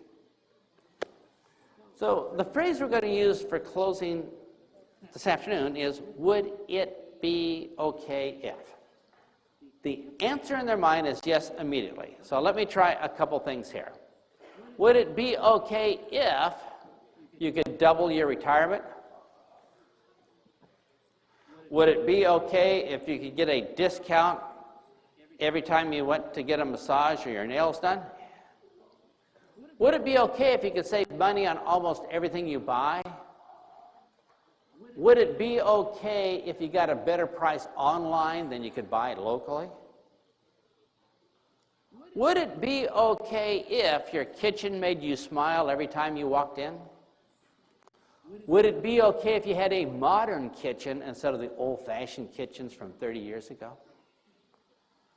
Would it be okay if you could learn out of your home so you would have twice as much time to learn? Would it be okay if you could do home learning and save money instead of paying a lot of money for lectures? Would it be okay if you could learn to become a business genius just by playing this game?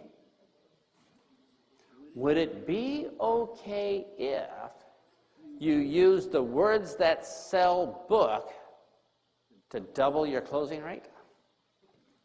Would it be okay if you practice this with your partner?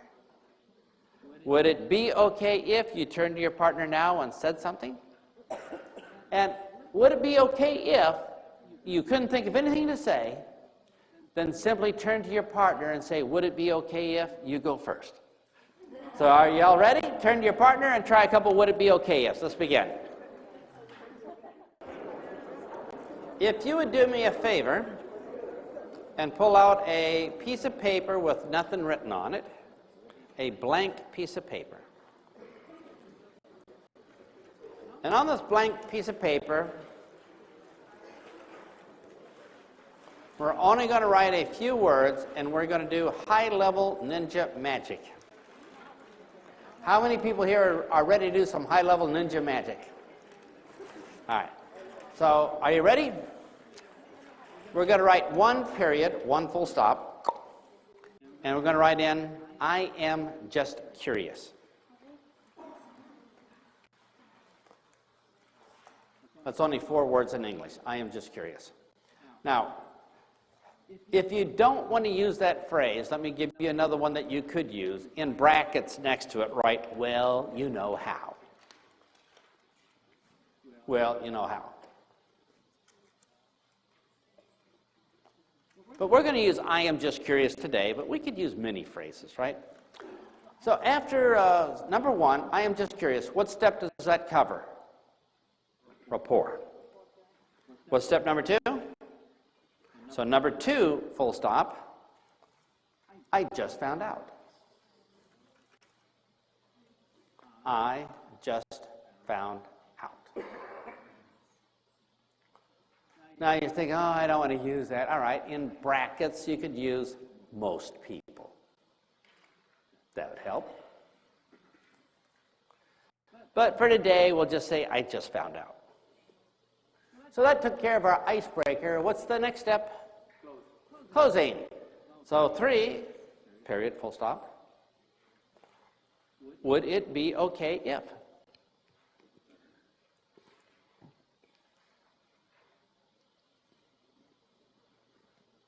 That should be good enough for a close, shouldn't it? Does everybody have all these words? Lean over, look at the person next to you to see if they have those words.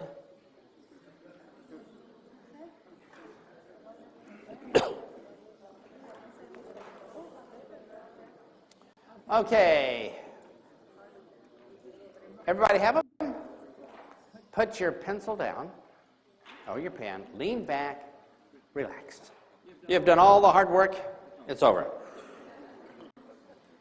Now, let's put these to use, and we're going to show you this ninja trick that nobody outside this room will have any idea what's going on, but we're going to do rapport, icebreaker, close in less than 15 seconds. So we've been talking about different businesses here today. What business haven't we talked about? What's another business? Is what? All right, we talked about insurance companies. What else? Art, health, and selling windows. You don't have windows here? You have to be sold? All right. And medical equipment. All right. And what else? Lawyers. Ooh. Well, let's start with windows, all right? I am assuming these are better windows than no windows. And it does get cold here, I noticed. So I'm talking to a prospect selling windows. I might say something like, I'm just curious, would you like to save money on your heating bill? I just found out if you install these double glazing windows, you'll save almost half your heating bill almost instantly. Would it be okay if we put new windows in your home so you can save that money?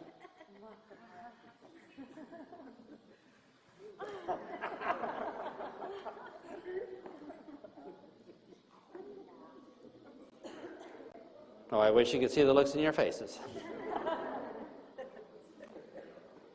Lawyer. For lawyers. I'm just curious, do you think the courts are going to be fair with you? I just found out you need to have a lawyer on your side that knows who to bribe. Would it be okay if we represented you in the bribery for your case? Obviously an exaggeration. That would never happen here.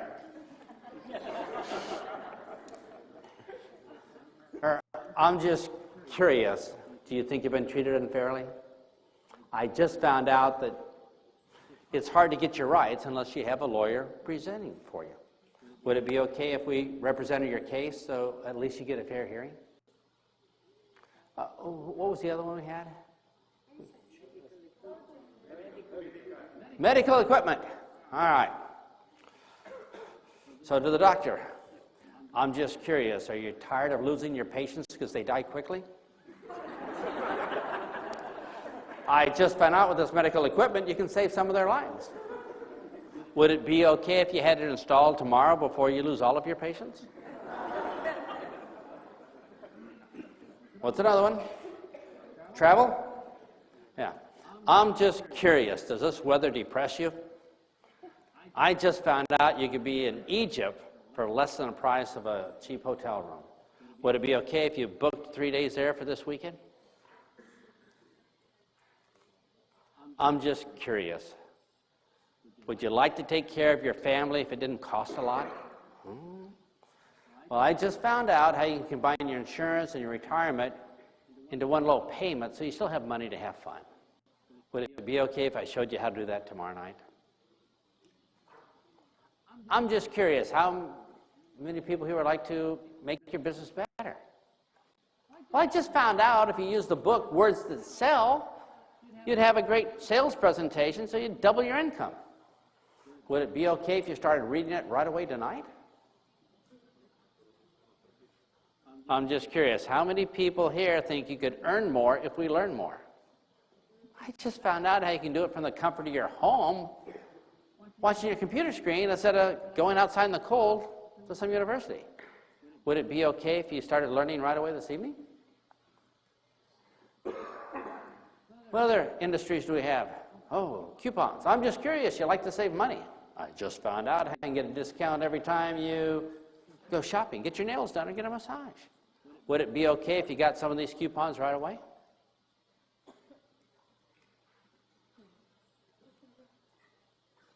Oh, I wish you could see the looks on your faces. In less than 10 seconds time, we are done.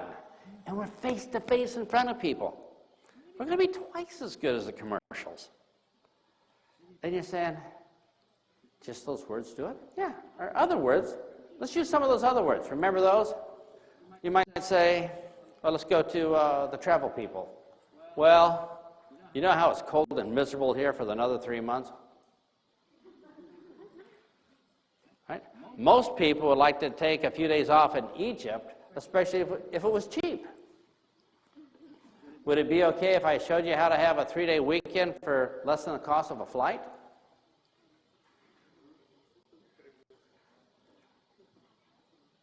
You can do your entire business in less than 15 seconds. You can get them to make the mental yes decision or no decision, find out instantly, and if it's yes, you can give a presentation, and you're done. How many people here think you could do this? Now, I'm going to ask you something here. I'm just curious. How many people here would like to do this at a higher level? I just found out you can if you practice more. Would it be okay if you turn to your partner right now and just give it a try? Let's begin. Now, here's a question. About 2.5 hours ago, I asked you to turn to your partner and I gave you 15 seconds. Do you remember that? Do you remember how bad we were? Do you remember how terrible we were? Remember how we didn't even know where to start? Because we didn't even know what we didn't know. But now we know, right? By a show of hands, how many people now think you did better this time than 2.5 hours ago? Are we better? Now, can you still remember how bad we were? That's our competition outside this room. We're going to crush them like a grape.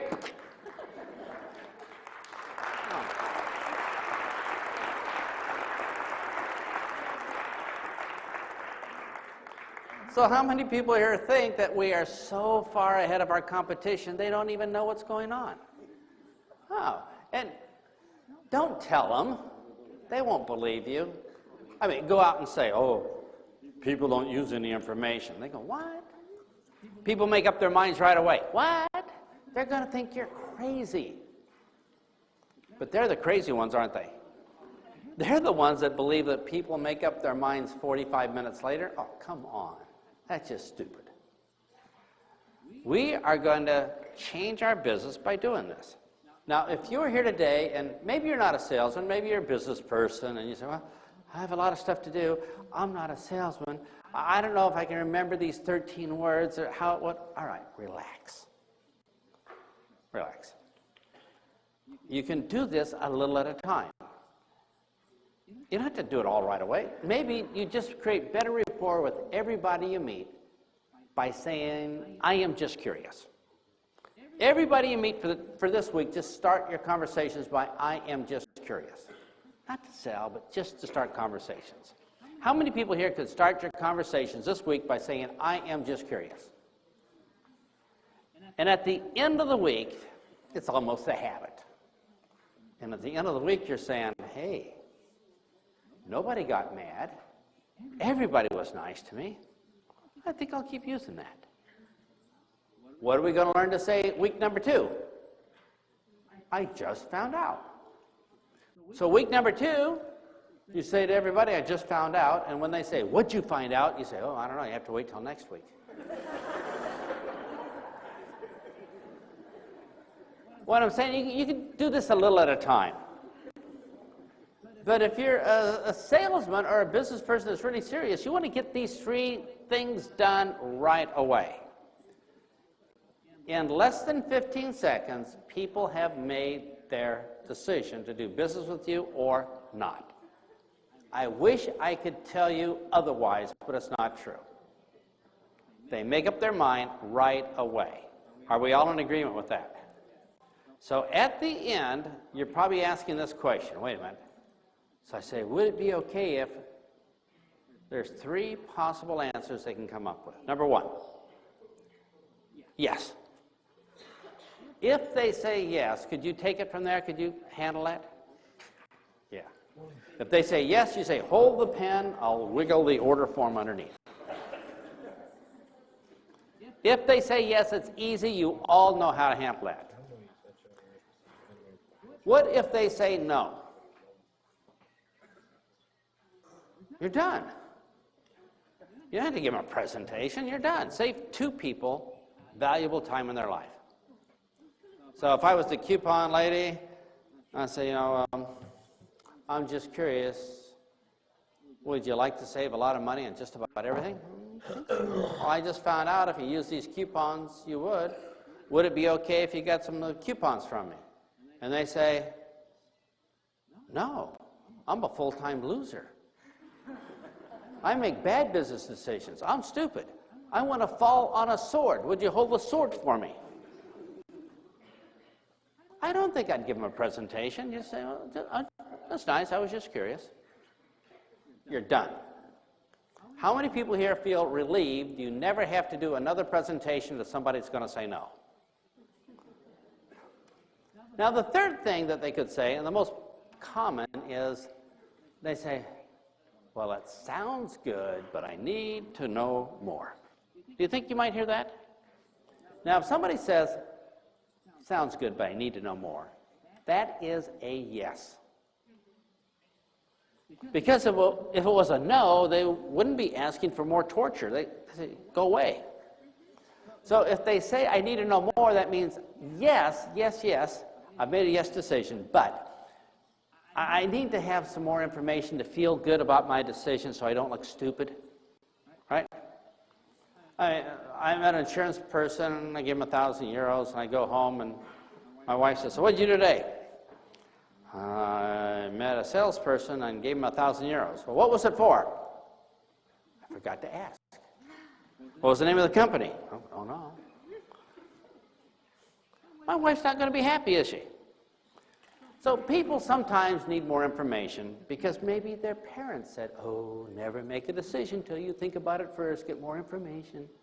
So if they need more information, I think that's what we should do. So if they say, sounds good, but I need to know more, this is when we give a presentation. Do you realize that some people don't need a presentation? Yeah. So giving them a presentation would be stupid. They just want to buy from you because you have such great rapport. But for the ones that have a few questions, let's do a presentation. I will show you how to do it in 21 words. Are you ready? Now, before you panic, let me tell you that it's really 7 words that you say 3 times. I don't want you to think it's really complicated.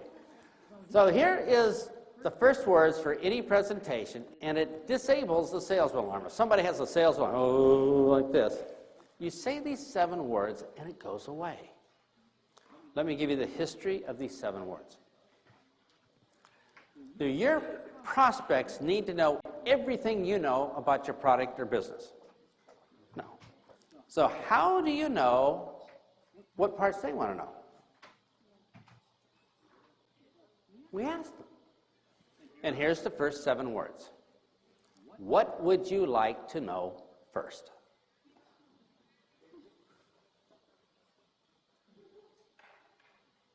Now, if you've ever had a negative prospect or somebody that was skeptical, it would look like this. So would it be okay if you got one of these vacation packages? And they might go, oh, sounds good, but I don't know. And you would say, so what would you like to know first? And they go, well, you're not a salesman. You're letting me talk. And their arms unfold instantly when you say, what would you like to know first? How many people here could learn to say, what would you like to know first? Now, isn't that nice? No rejection, no sales pitch. The prospect relaxes, and here's the magic. They tell you what they would like to know first. They ask the first question, and no matter what it is, we will answer that question as short as humanly possible. Very short. Because if the answer's too long, then we sound like a salesman. We bring up additional problems and questions. So, who sells insurance here? Who's insurance? What's the name of your company? Generally? Generally. Generally. Generally. All right. So, I say, well, I don't know about this insurance thing. And he'd say, well, what would you like to know first? And I'd say, well, what's the name of your company? And he would say, generally. That is the correct answer. Let me give you the incorrect answer. So, what's the name of your company? Generally. It's a really famous company. It's from Germany. It started in the year 1704. It was very good. No. As short as humanly possible. And then, instantly after that, I will say the next 7 words. What would you like to know next?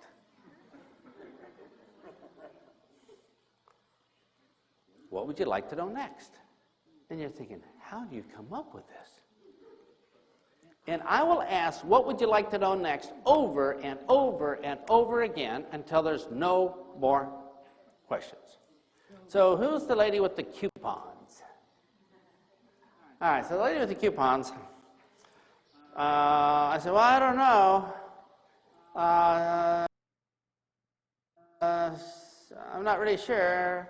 And she says, so what would you like to know first? And I says, do the coupons work? And you would say, and then she would say, what would you like to know next? Well, can you get a coupon for a beauty salon to have your hair done? And then she would say, what would you like to know next? And I go, are the coupons heavy? No. What would you like to know next? How much do I have to pay for these coupons? What would you say? All right, so is there a price for coupons? How much would that be? €9.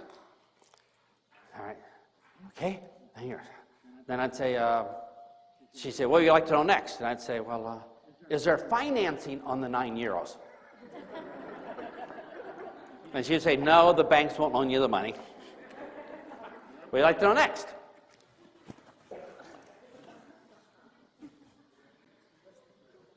She's done.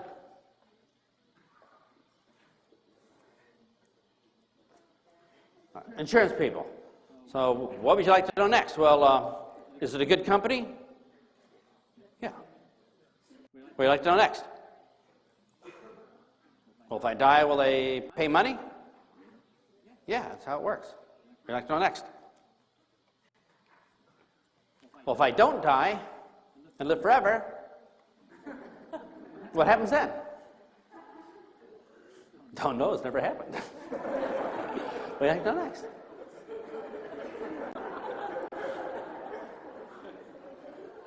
Just ask what you like to know next till they run out of questions.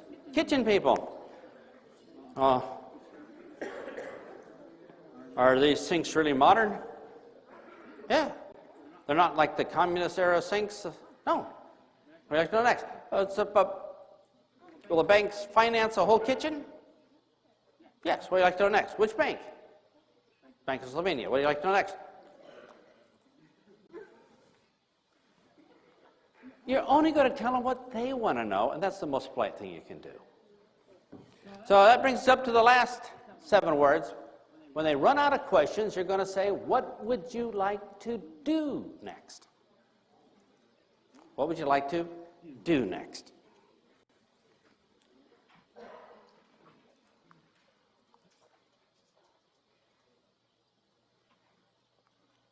Now, people are going to do what they're going to do. You might as well find out what it is.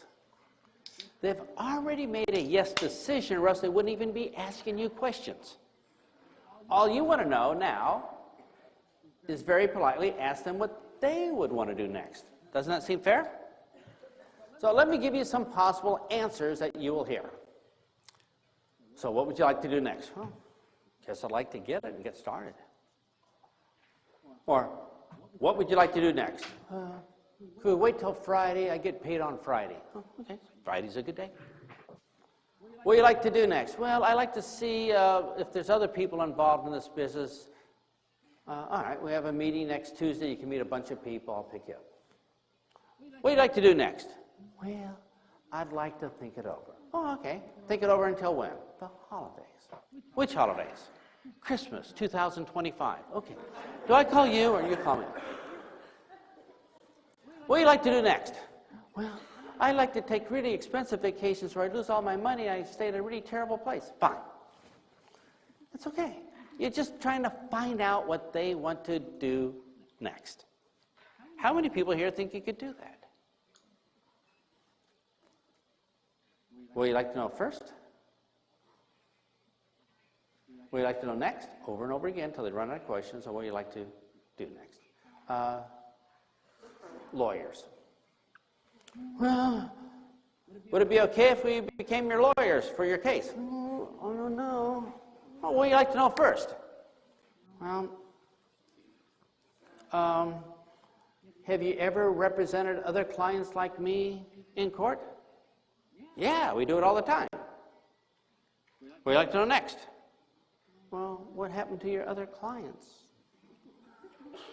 Well, most of them got a fair hearing from the judge, and most of them won their case. What would you like to know next? Do you think I have a good case? Yeah, you have a great case. You know, you just need to be represented fairly to the court. Oh, okay. So what would you like to know next? Well, how much is it going to cost me? Well, normally we take €1,000 retainer, and most court cases probably cost about 5,000 euros. But if a lot of our clients find that a lot better than being in prison. So what would I like to know next? Well, can I make payments of 500 euros a month?